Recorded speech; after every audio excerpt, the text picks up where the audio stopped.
शनिवार आणि रविवार शहरी भागातून कर्जतकडे पिकनिकसाठी येणाऱ्या पर्यटकांमुळे चौक कर्जत फाट्यावर मोठ्या प्रमाणात वाहतूक कोंडी होते। मुंबई, नवी मुंबई आणि ठाणे येथून येणाऱ्या वाहनांची प्रचंड गर्दी आणि बेशिस्तपणामुळे ही समस्या सातत्याने वाढत आहे। याचा फटका स्थानिक वाहन चालकांसह वाहतूक पोलिसांनाही बसत आहे। चौक कर्जत मार्गावर प्रवेश करताना अनेक पर्यटक चालक अत्यंत बेशिस्तपणे वाहने चालवतात।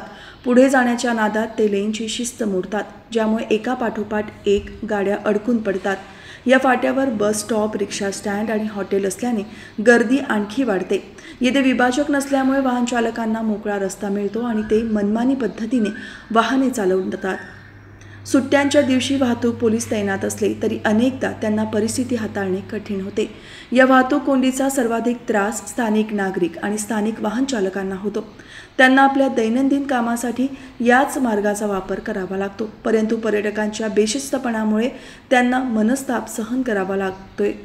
त्यामुळे या समस्येवर तातडीने उपाययोजना करण्याची मागणी स्थानिक नागरिक करत आहेत।